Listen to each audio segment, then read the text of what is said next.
Assalomu alaykum hurmatli o'quvchilar. Bugungi darsimizni boshlaymiz. Bugungi darsimiz Data Visualization, Matplotlib va Seaborn. Data Visualization nima? Data Visualization bu bizda shunaqangi ma'lumot bor. Shu ma'lumotni grafik yoki diagramma ko'rinishiga keltirish bu data visualization deyiladi. Vizualizatsiya qilamizda shu tushunmaydigan, masalan, siz o'sha Excel yoki o'zingiz ishlatgan muhitingizni bilasiz, lekin qolganlar siz tushungan narsani tushunmaydi. Lekin siz grafik ko'rinishiga keltirib bersangiz yoki diagramma ko'rinishiga keltirib bersangiz, foydalanuvchi yoki boshqa ishchilar sizni tushunadi. Demak, mana yerda buncha narsa oshyapti, bu yoqda pastlashyapti. Vizualizatsiya mana shu narsa. Matplotlib bu Python kutubxonasi bo'ladi. Matplotlibda shu chizmalar, yana nima? Matplotlibda chizmalar, keyin grafiklar ko'rinishi,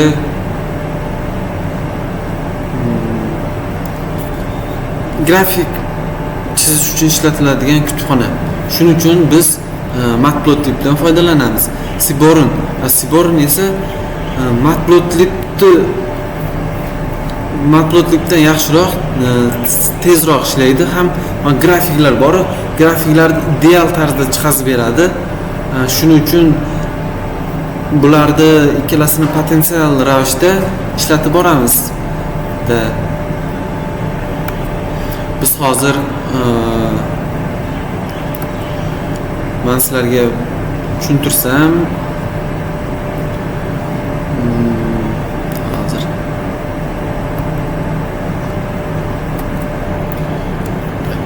bugungi mavzuni hozir endi kod ko'rinishida tushuntirib boraman. Bo'shini ochib oldim. Qaranglar. Mana aytganimdek, data vizualizatsiya grafiklar, diagrammalar ishlatish uchun kerakli kutubxona emas. Shuning uchun ishlatamiz. Grafik va diagramma orqali ko'rsatish uchun. Matplotlib mana. Endi Matplotlibni qarang, NumPy'ni chaqirdik, biz Pandas'ni chaqirdik. Endi Matplotlib deb chaqirishimiz xuddi shu tartibda. Biz hozir Colabga kirib olamiz. Import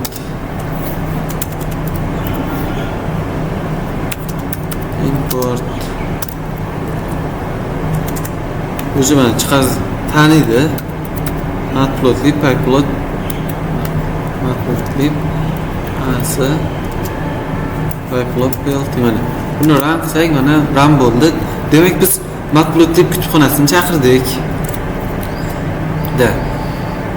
Import qildik.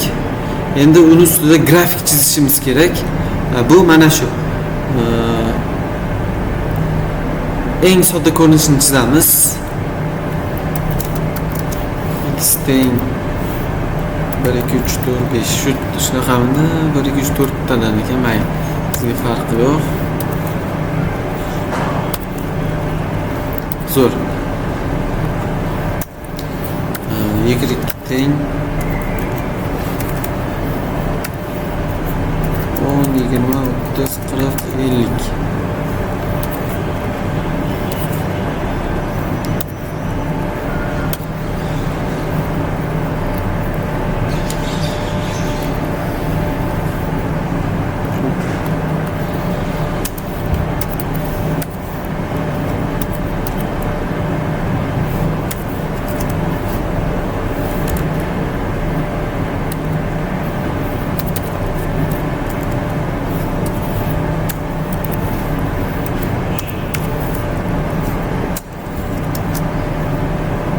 Ko'rdinglar?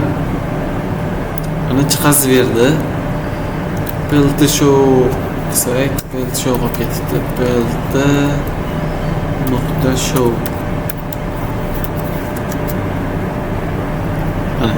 endi sal chiroyli ko'rsatdi va bir-biriga bog'liqligini ko'rsatyapti. Mana 1da 10 bo'lyapti. 1,5da 15. Mana ideal tarzda orasiga yarimlarini ham qo'shib mana shu chizma matbuotlikda bo'lyapti, ko'rdinglar. Endi bar chart ustun grafik debdi. Bu bar chart degani bu mana hozir shuni sразу amalda qo'llab ketaylik.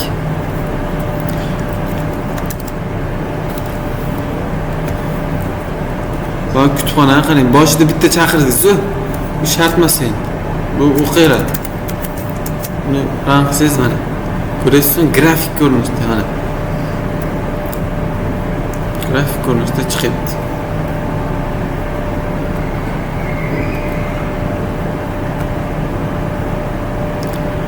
Masalan, A da nima, B da 20. Buning uchun tushunmashi mumkin. Bu hozir oddiy ko'rinishi, grafik ko'rinishda qarang. Masalan, B dagi da ko'p ma'lumotlar bor. Shuni o'ylang. A dagida kam. Dafsi. Scatter plot deb endi bu ikki o'zgaruvchi orasidagi bog'liqlikni ko'rsatadi. Biz hozir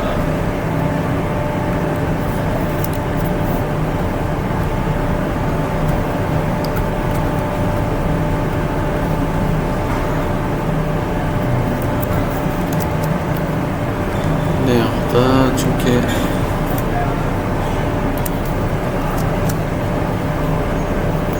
mana bog'liqligi mana 10da 2ga 1da 2ga teng bo'lyapti, ko'rasizlarmi?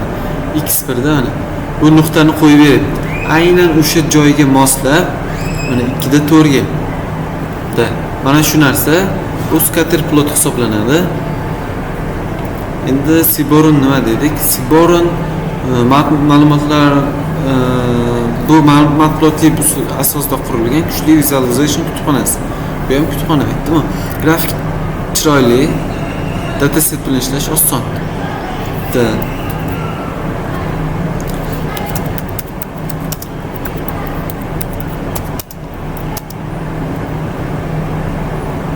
Import Seborn CNC.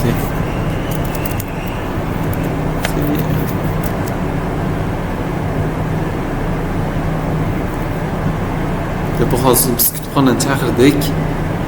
Menda sal internet yaxshi ishlamayapti.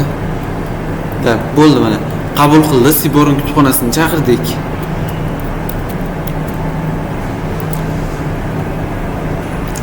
Seborn bilan grafik. Grafikni ko'rsatishni aytdimi boya, hozir boya gapimni isboti bilan ko'rasizlar.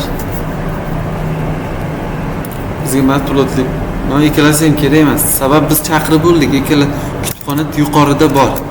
Xohlasak yozamiz, xohlasak o'chirib tashlaymiz. Ko'ryapsizlarmi?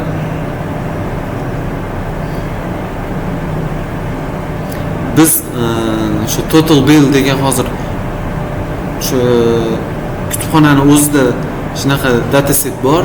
O'shandagi shu ma'lumotlarni ko'ryapmiz mana. Bir-biriga qanchalik bog'liqligini ko'ryapsizlarmi?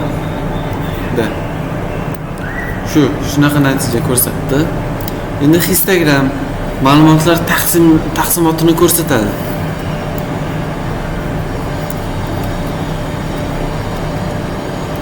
Oxirida yana o'ylamanglar. Oxirida bir o'zim boshqatdan bitta dataset o'sha kutubxonadagi bor datasetni dial qilib solishlaymiz. Mana ko'rasizlarmi? Bu Instagramda mana shunaqa bo'ladi. Mana total bill debdi. Total bill. Bu yozyapti mana. Tagiga yozadi mana. Count soni mana total bill. Bitta ham vizualizatsiya bo'lyapti mana. Ko'rsatilyapti. Okay. Korrelyatsiyani ko'rsatadi debdi. Bu korrelyatsiya degani ikki o'zgaruvchi orasidagi bog'liqlikni mana ko'rsatadi. Korrelyatsiyani hali alohida o'tamiz. Heatmap date cannot accurately heatmap. It's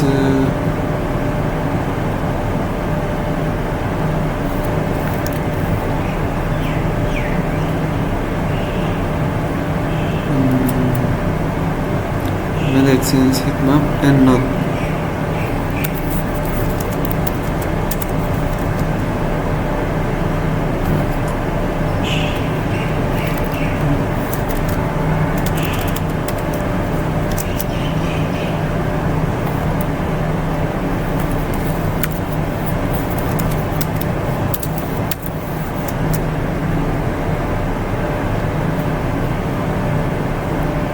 Data correlating through the syntax xato debdi.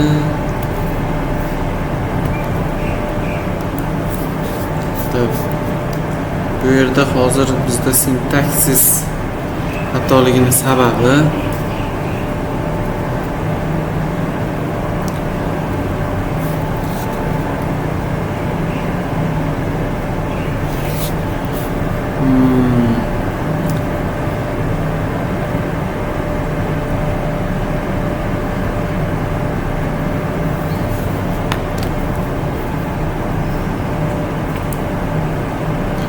bizda mana shu ko'rasizlar, o'zi xatoligini ko'rsatib chiqarib turibdi.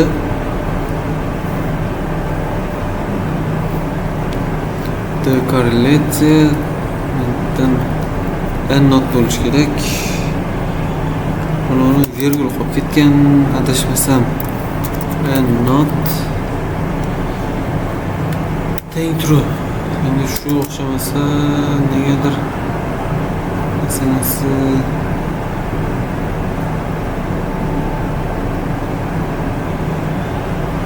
heatmap negadir o'xshamaydi. Boshqatdan yozaylik-da shuni. Shu yerda import o'chirib tashlang. Qo'lda yozgan 1000 marta. Ko'chirishda xatolik ketgan bo'ladi. Bizga kerak emas, mana chaqirdik dedim-ku. Data teng cnc nuqta load dataset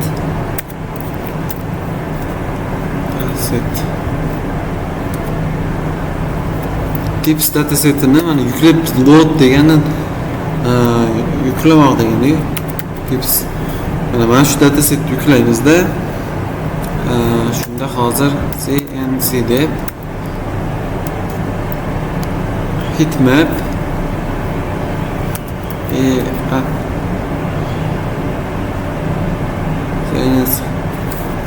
nuqta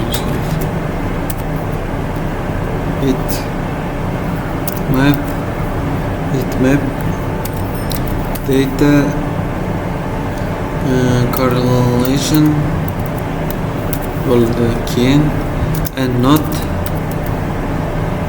okay and not bo'libdi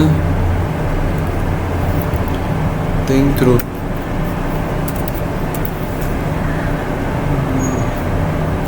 Pastdan plt nuqta show negadir no debdi. Nima sababdan to'g'ri yozilyapti.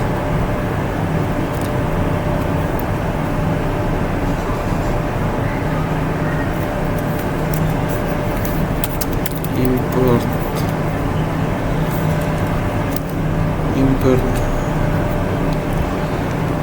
sborn chaqirdik.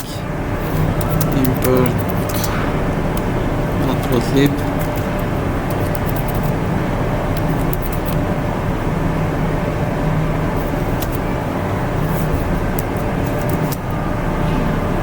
heatmapdan nega data teng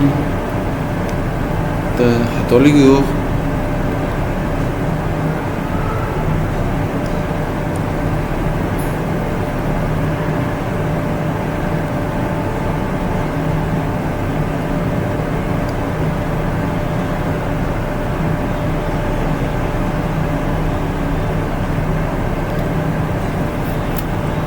Bu negadir ishlamadi. Buni keyinchalik ko'ramiz. to float no debdi.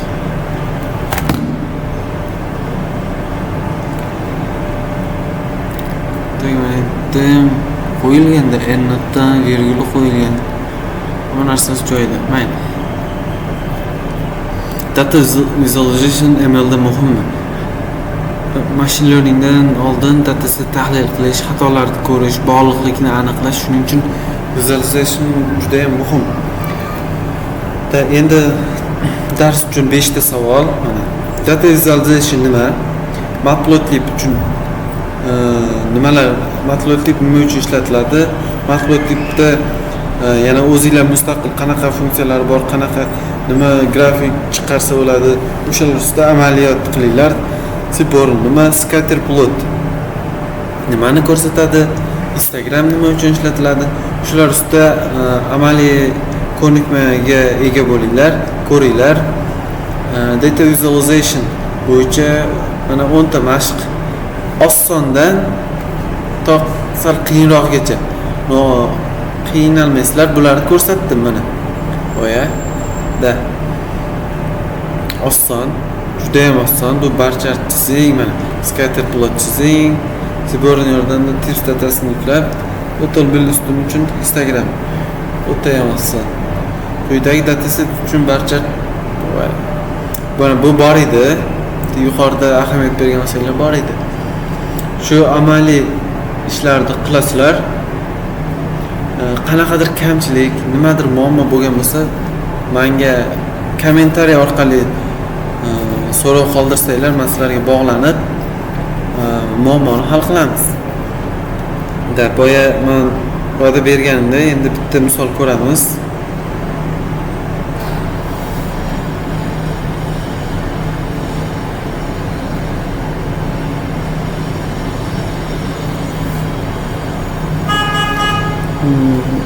Bo'ldi, boshladik. Bizga kolabni ocha olamiz. Boshqatdan import. Boshidan sizlar tushunishingiz uchun Matplotlibdan boshlab yozib ketaman. Matplotlib kutubxonasini chaqirdik.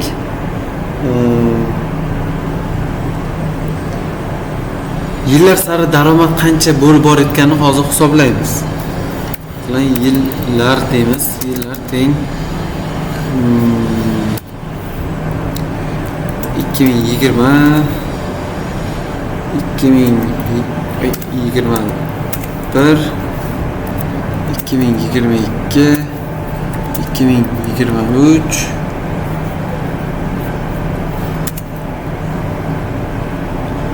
2024 2025 2000 xato ketdi. 2025 2026 deymiz. Hop. Endi daromadni hisoblaymiz. Daromad teng 500 ming. Endi tushunarli bo'lish uchun yozyapman. 800 ming, 950 ming, 1 million 100 qilaylik.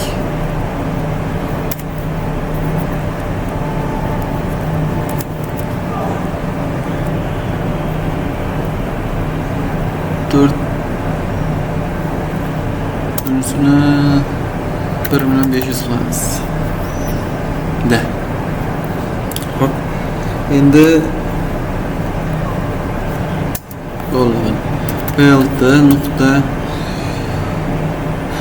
figura deymiz. Figur hop mana chiqdi. Fix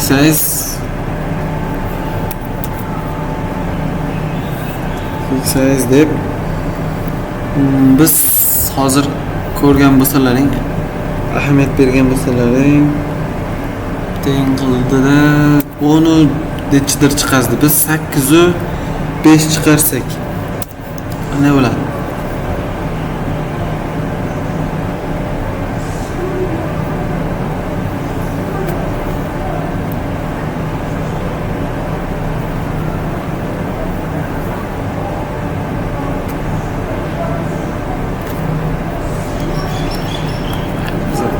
buni 5 qilib qo'yaylik. Okey. PLT plot, PLT nokta plot. Yillar, daromad,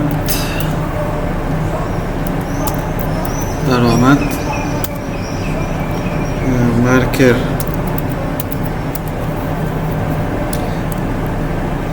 teng o bo'ladi. Hozir oxirida natijaga qarab sizlarga men tushuntirib beraman hozir. Nima qildim? Men nima uchun buni qo'ydim? Green qilamiz. O'zi bir xil narsalardan o'zingizlar hozir tushunib olayotgandirsizlar ham mumkin. The green.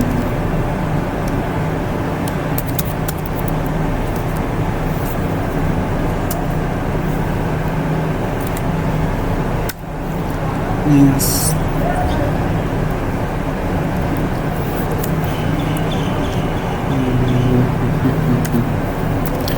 Yapsak. Endi shu boya nomlar yozsak bo'ladi dedim. PLT titlga kompaniyaning yillik o'sishi deymiz. Yo bankning qaysi kompaniyaning yillik o'sishi. Okey. De PLT X labelga PLT nokta X label ga nima deb yozamiz? X labelga yil bo'ladi. Aslarga X label, Y labelda ham tushuntirib o'tib ketaman. PLT nokta Y label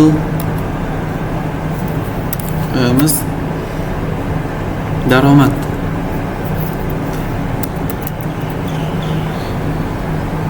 Daromad qilamiz demay qilmaylik, chiroyli chiqishi uchun bizga dollar belgisini qo'yib ketamiz. Da, okey. Tushunasizlar degan umiddaman. PLT deymizda nokta grid true bo'ladi. True. Bizda har doim true false'lar katta harfda yozilishi kerak.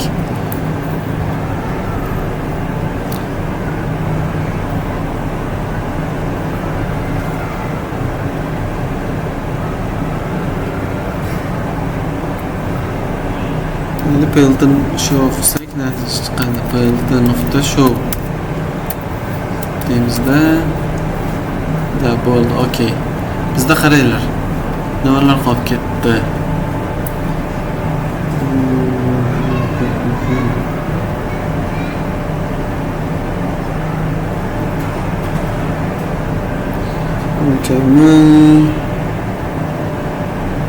Bitta go'yo bir nima qilib ketgandek.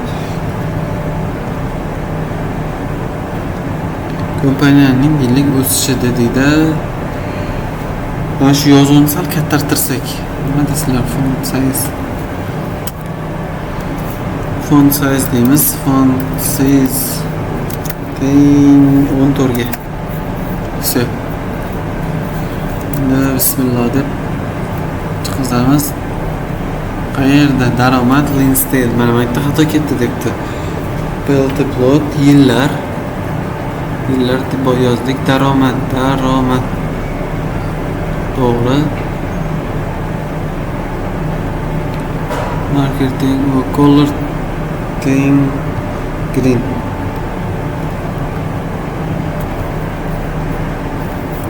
Dedim mana shuni chiqarsak.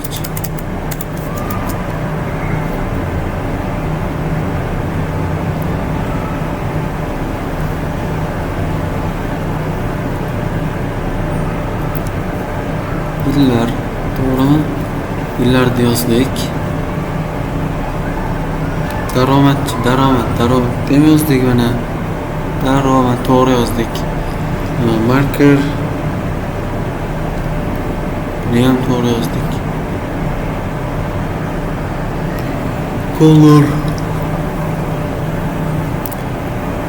green. Okey, buni yozdik. Yana nimani yozishimiz kerak?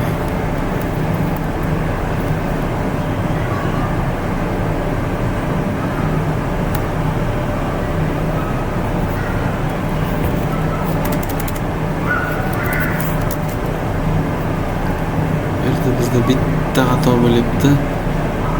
Qanday xato bo'lyapti?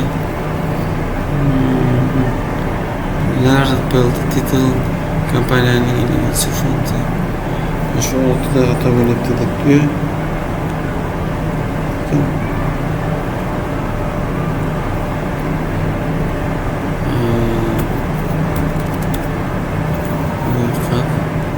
To'g'rimi egalasi? 1, 2, 3, 4, 5, 6. Endi ko'raylik. Mana endi bu bitta kam yozib qo'ygan ekanmiz-da akalar.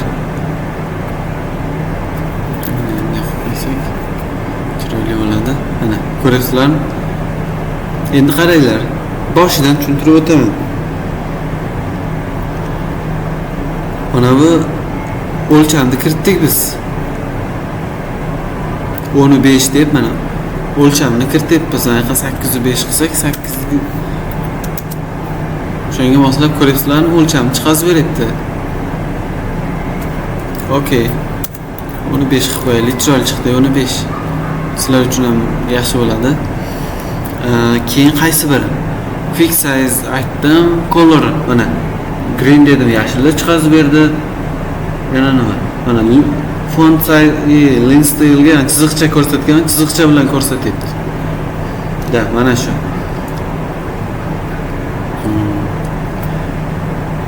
Pelti title mana. Pelti title deb kompaniyaning yillik o'sishi bu. Mana shu yozuvni kattaligi. X labelga mana bu qarang. Bu X label bo'ladi. Bu Y label bo'ladi. X labelga biz yil deb yozdik, Y labelga daromad deb yozdik mana. Chiroyli chiqqan. Grid degani, grid mana bu katakchalar bor mana. Qarang, sizga aniq chiqazib berib turibdi mana. Mana tushunadi odam, buni ko'rgan odam tushunadi. O'sishda yoki pastlashda. Mendan qo'shib pastlashda ham iloji bor. Bilan 2026 qilamiz. 2026 qilib mana uni bitta virgul qo'yib 1.300 qilib qo'yamiz. Qani? Ko'ryapsizmi? Pastlaganini mana shunaqa. Okey. Yana bitta ko'rsatib bersam, nima deysizlar? Mana shu ma'qulmi sizlarga? Vaqti cho'zilib ketmayaptimi? Siborim bo'yicha ko'rsataman, bo'ldi. Vaqtimiz sal cho'zildi. Endi yaxshilab o'rgatish kerak. Shu o'zim baribir o'zimda ham kamchilik bo'lyapti endi. To'g'ri tushunasizlar. Qo'limdan kelgancha maksimal ravishda o'rgatib boryapman. Import Siborim qilamiz. Siborim ASNC. Hoppa.